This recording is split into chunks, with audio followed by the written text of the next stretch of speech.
Selamat pagi Salve yang kami hormati Bapak Ibu dosen penguji UPIN pada MPTK Santo Yakobus Merauke. Perkenalkan, nama saya Helena Longgar. Saya guru pendidikan agama Katolik pada SMP Negeri 1 Tambria.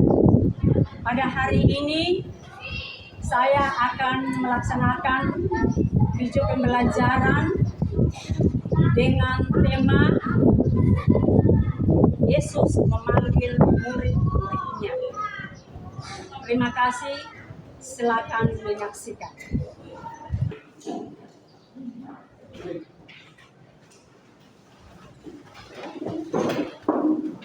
Selamat pagi anak-anak. Selamat pagi Ibu Salve. Apa kabar hari ini? Luar biasa. Baik, terima kasih. Silakan duduk.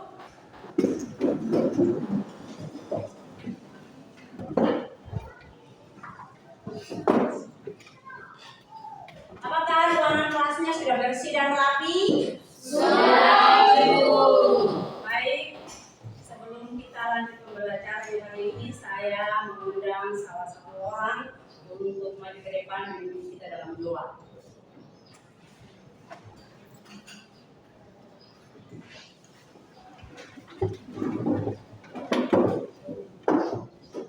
Teman-teman dan ibu guru, mari kita bersatu dalam doa. Dalam nama Bapa dan Putra dan Roh Kudus. Amin. Terima kasih ya Tuhan, Engkau telah menjaga kami dari malam hingga pagi hari ini. Sekarang kami mau memulai kegiatan kami. Turunkanlah Roh Kudus-Mu atas diri kami masing-masing, agar apa yang diberikan oleh guru kami bisa mengerjakannya dengan baik. Doa yang singkat ini kami aturkan kepadamu dengan darah Kristus Tuhan kami. Amin. Dalam nama Bapa Dan nama Bapa dan Putra dan Roh Kudus. Amin. Terima kasih untuk Elin, silakan duduk kembali.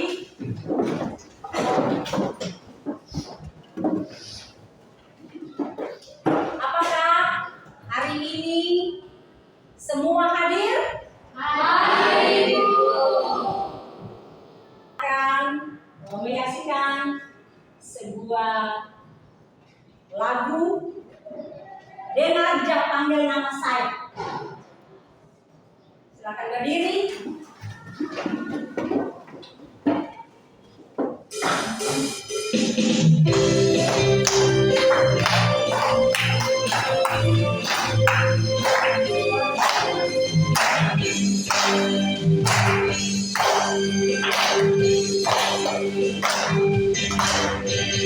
Dengar yang panggil nama saya, dengar yang panggil namamu, dengar yang panggil nama saya, dengar yang panggil namamu, dengar yang panggil nama saya, dengar yang panggil namamu, dengar yang...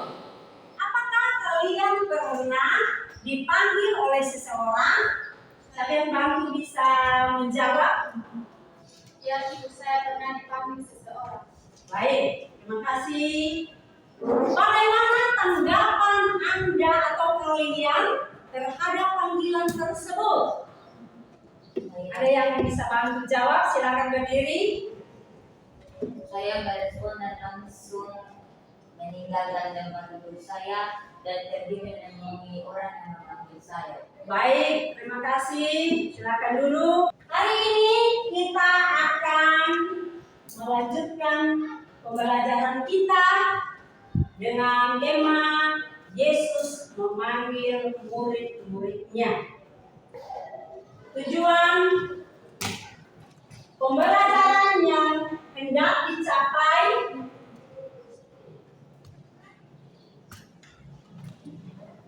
adalah peserta ini mampu memahami makna panggilan Yesus Kristus kepada murid-muridnya dan menjelaskan tanggapan para murid atas panggilan tersebut serta dengan penuh tanggung jawab meneladani para murid Yesus menanggapi panggilan sebagai murid-murid Yesus. Diharapkan pada akhir pembelajaran ini anak-anak sekalian bisa mampu memahami makna panggilan Yesus kepada murid-muridnya dan punya tanggung jawab untuk bersama-sama Yesus mewartakan kerajaan Allah di mana-mana.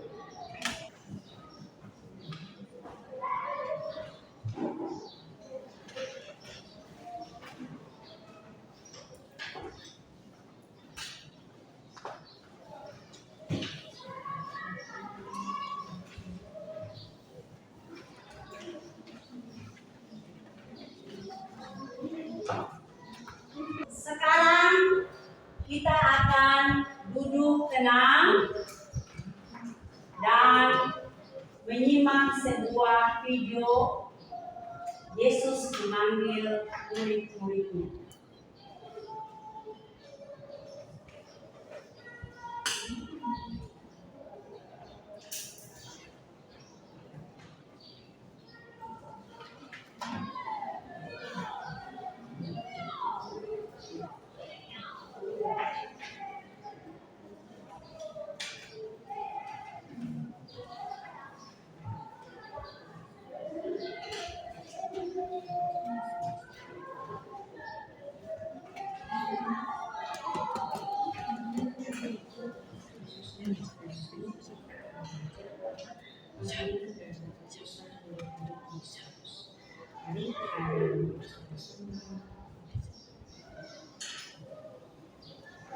Oke, baik, ini kita bisa melihat ya, panggilan para rasul Yesus. Ada yang disebut murid-murid yang mendapatkan panggilan pertama kali. Itu diantaranya adalah para nelayan, kemudian ada Lewi, Matius, Simon cukai, kemudian Yesus memanggil 12 rasulnya. Ada pada gambar yang ada di tayangan ini. Baik, ini adalah pernyataan tentang murid-murid Yesus yang pertama. Yaitu yang pertama, itu ini ada di Injil Matius ya. Itu ada Simon yang disebut Petrus, kemudian Yakobus anak Zebedeus, Yohanes dan Andreas. Baik, kemudian ini lengkap 12 rasul Yesus. Ya, dari Simon yang disebut Petrus, kemudian ini keterangannya dia adalah murid yang menyangkal Yesus. Kemudian ada Andreas saudara Simon Petrus, ada Yakobus anak Zebedeus, ada Yohanes, ada Filipus, ada Bartolomeus, ada Matius yang disebut Lewi atau pemungut cukai, kemudian ada Thomas yang tidak percaya akan kebangkitan Yesus, kemudian ada pula Yakobus anak Alfeus, kemudian Simon dari keturunan Zelon, kemudian Yakobus dan lain-lain sampai ke Yudas Iskariot. Baik, kita bisa melihat di sini pekerjaan para murid Yesus. Ada yang bekerja sebagai nelayan, bahkan pemungut cukai yang pada masa itu disebut sebagai orang yang berdosa. Nah, mayoritas murid Yesus itu bukan orang terpandang, bukan dari kalangan pejabat dan berpendidikan tinggi, namun hanya orang biasa yang hidupnya sungguh sederhana. Kemudian kita bisa lihat syarat menjadi murid Yesus. Yang jelas mau senasib dengan Yesus. Yesus itu bukan sosok yang kaya raya, uangnya banyak, tapi dia adalah orang yang sangat sederhana. Kemudian mau mengambil sikap yang mantap, tidak setengah-setengah. Mau dan siap memikul salib, siap menderita. Salib itu kekurangan atau kelemahan manusia. Ya, sebagai pengikut Kristus kita itu harus tetap setia memikul ya segala permasalahan hidup dengan berpasrah pada Tuhan. Lalu mau dan berani berkorban tanpa pamrih untuk orang-orang yang menderita tanpa mengharapkan balasan. Lalu mau tinggal dengan dia dan hidup di dalam dia serta melayaninya. Jadi memang ciri khas pemerintahan Yesus itu adalah melayani. Lalu senantiasa percaya bahwa Yesus adalah Mesias atau penyelamat yang selalu membebaskan dari dosa, kemudian baru kita berani meninggalkan dosa dan melakukan pembaharuan hidup yang lebih baik. Baik, kemudian kita lihat di sini cara dan ciri murid Yesus. Yang jelas, cirinya itu dipersatukan oleh Roh Kudus, lalu hidup saling peduli dan memenuhi. kepemimpinan yang melayani berciri khas ya. Kemudian bertekun dalam pengajaran para rasul. Kemudian secara bergilir mengadakan perjamuan kudus dan bersukacita sambil memuji Allah. Nah, ini banyak cara yang bisa kita lihat untuk mewujudkan semangat kemuridan Kristus dalam hidup sehari-hari. Intinya, setiap perbuatan baik yang kita lakukan, entah itu di sekolah, di dalam keluarga, ataupun masyarakat, itu menandakan cara atau ciri kemuridan Yesus, perbuatan-perbuatan baik yang berkenan di hadapan Allah. Nah, kita bisa mengamati di sini ada banyak hal atau banyak contohnya.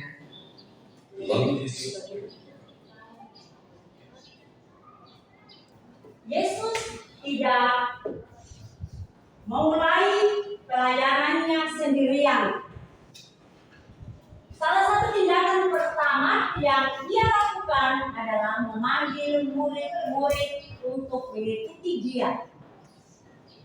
Pemanggilan ini bukan sekedar ajakan berjalan bersama-sama, tetapi ajakan untuk hidup dalam perubahan total, menjadi pelayan untuk mewartakan kerajaan Allah di mana-mana.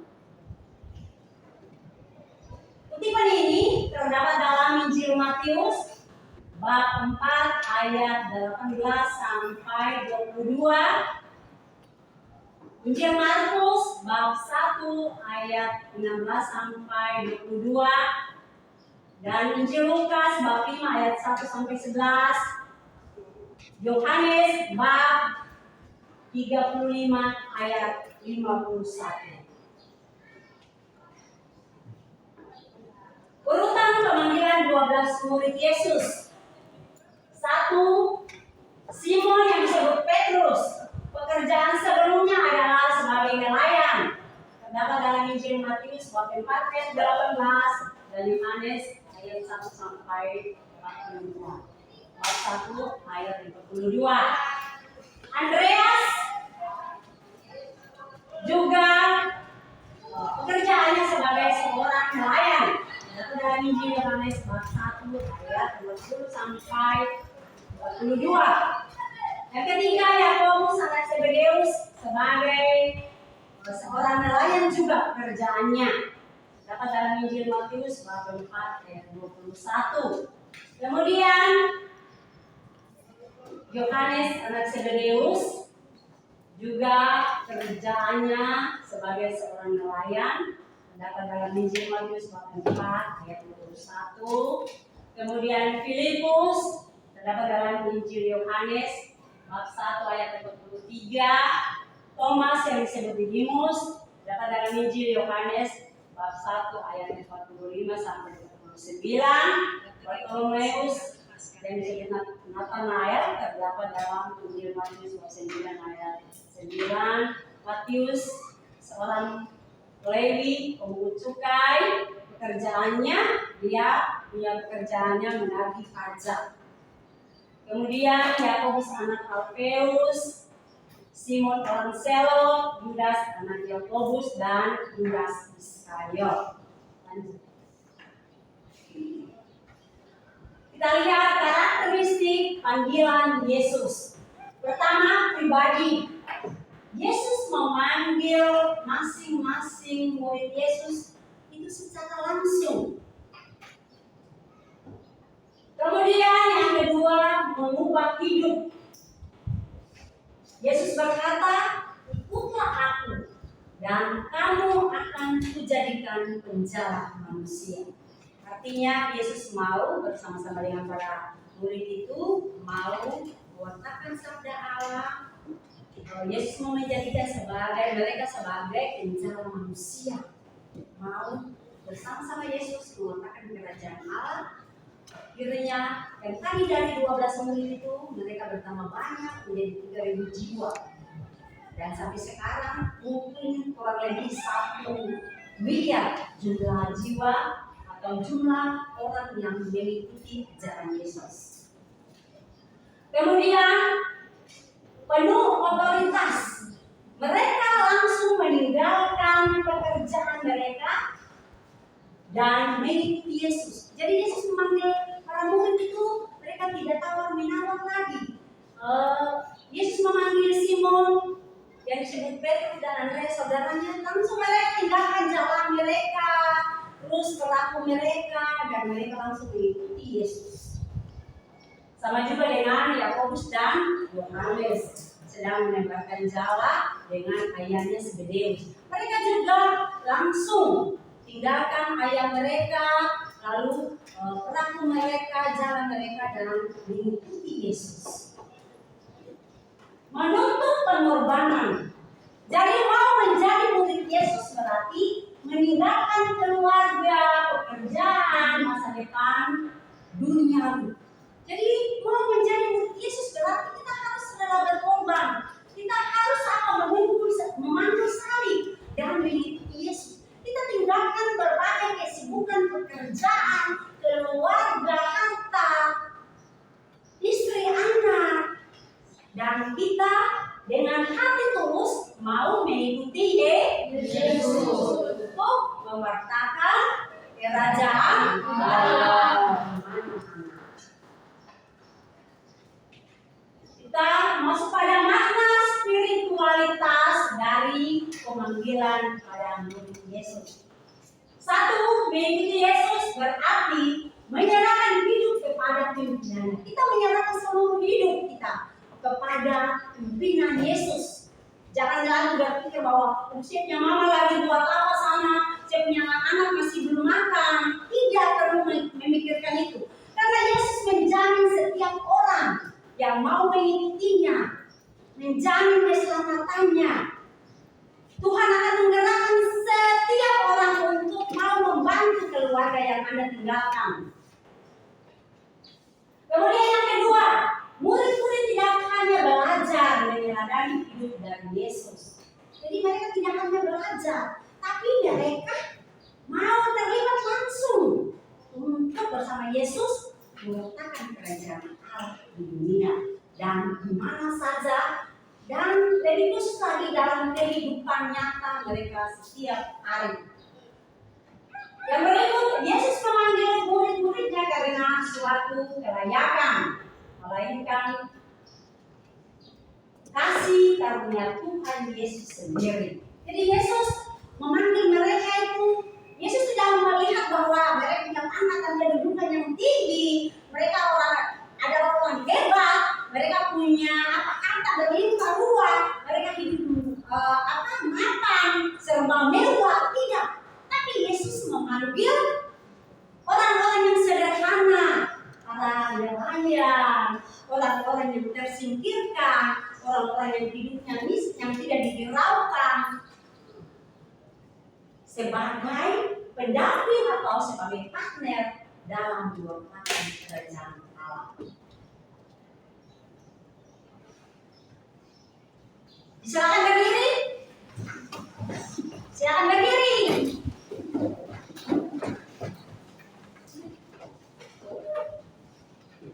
Guru berkata, duduk. Berdiri. Guru berkata, berdiri. Oke. Meminta tolong salah satu orang untuk membaca ayat kitab suci di depan. Silakan, Glory.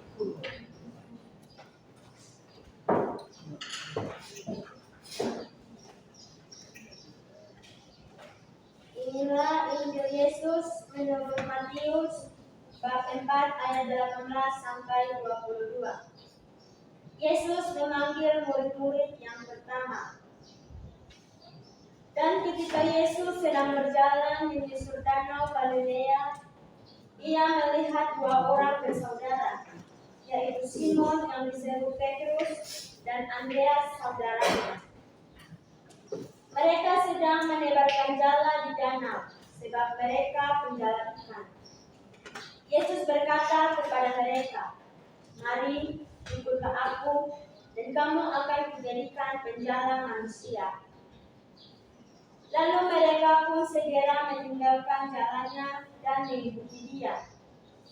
Dan setelah Yesus pergi dari sana, dilihatnya pula dua orang bersaudara, yaitu Yakobus anak Zebedeus dan Yohanes saudaranya, bersama ayah mereka Zebedeus, sedang membereskan jala di perahu. Yesus memanggil mereka dan mereka meninggalkan perahu serta ayahnya lalu mengikuti dia. Silakan duduk. Terima kasih Glory. Sekarang Ibu akan membagikan LKPD untuk kita bisa kerja sesuai dengan petunjuk yang ada. Ya, ini kelompok 1, kelompok 2, dan kelompok 3. Ya, kelompok 1, kelompok 2, dan kelompok 3.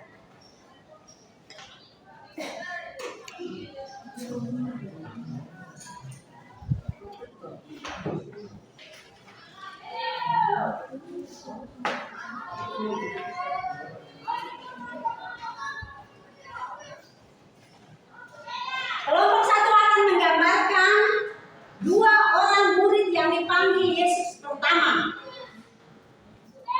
Jelaskan di lembar LKPD itu siapa nama murid-murid tersebut. Mereka sedang buat apa. Kemudian kelompok kedua menggambar dua orang murid Yesus juga bersama ayahnya. Sebutkan nama mereka masing-masing dan mereka sedang buat apa. Yang kelompok ketiga menggambar seorang pemungut cukai yang sedang apa. Ada duduk buat apa. Sebutkan namanya dan sebutkan pekerjaan hariannya. Silakan menggambar. Saya kasih waktu 20 menit.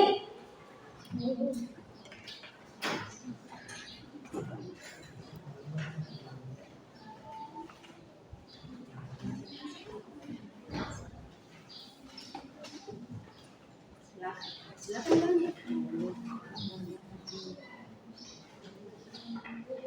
Saya kasih waktu 20 menit dan kemudian kita selesai dan presentasinya. Silakan.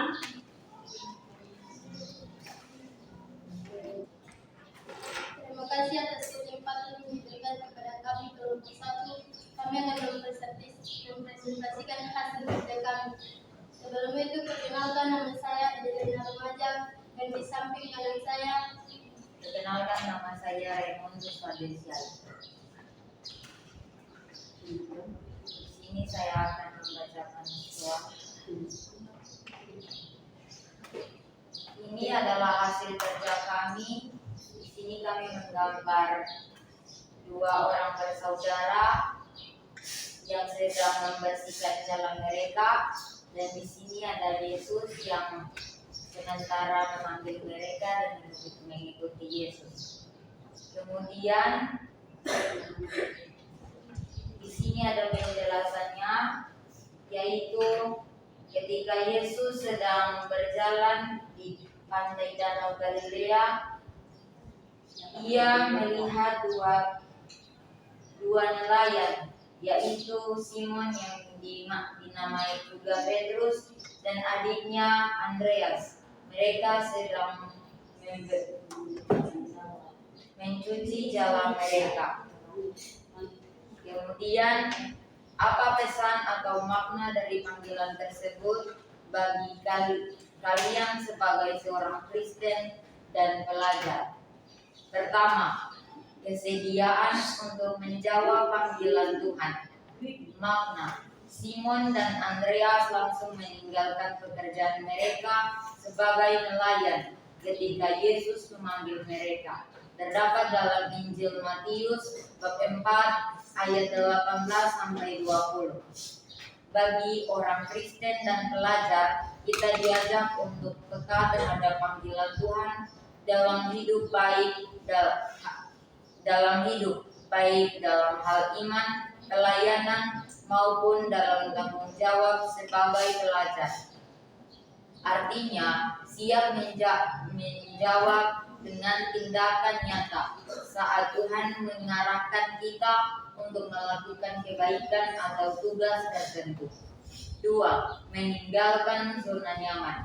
Makna, mereka meninggalkan pekerjaan, keluarga, dan kehidupan lamanya demi mengikuti Yesus.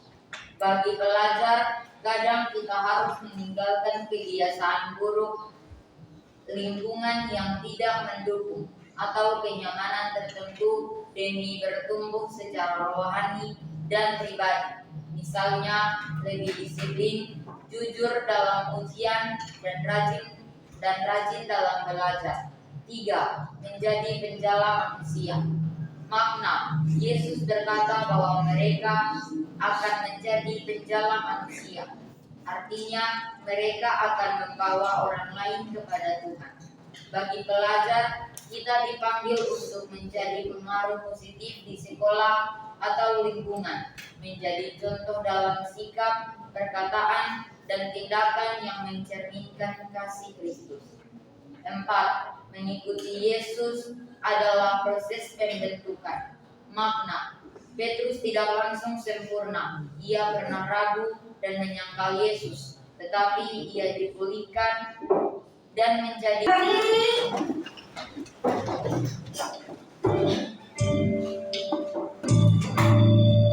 Adik-adik, kita mau mengenal 12 murid Yesus. Kita jadi bersama-sama ya.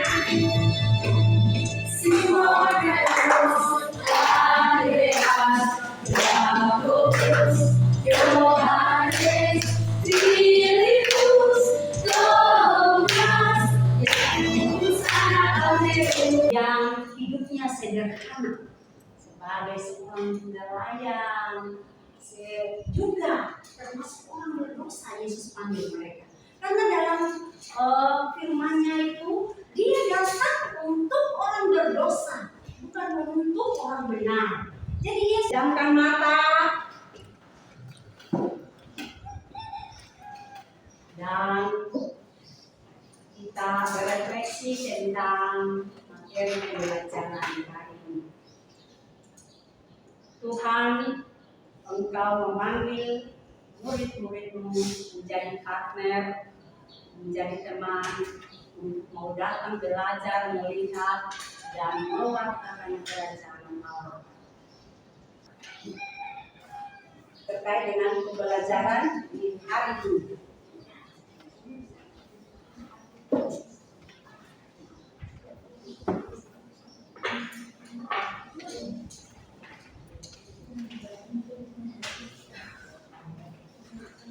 Jadi setelah itu banyak.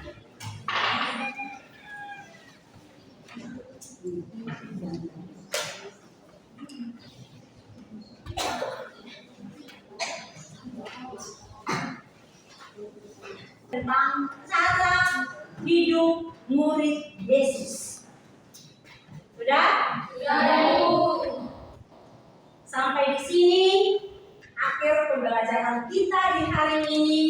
Sebelum kita pulang, saya mengundang salah seorang untuk datang ke depan, maju ke depan dan memimpin kita dalam doa penutup. Silakan berdiri. Silakan berdiri.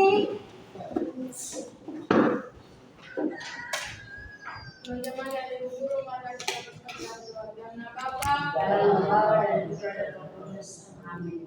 terima kasih Tuhan karena Engkau telah menjaga dan melindungi kami selama pembelajaran tadi. Semoga pembelajaran tadi bisa masuk dalam pikiran dan otak kami agar hari-hari yang akan datang kami bisa menyatakan kembali. Doa yang sesingkat ini ya Bapa, kami aturkan di dalam tangan-Mu dengan pengantaran Kristus Tuhan kami. Amin. Karena Bapa, Dan Bapa dan Putra dan Roh Kudus. Amin.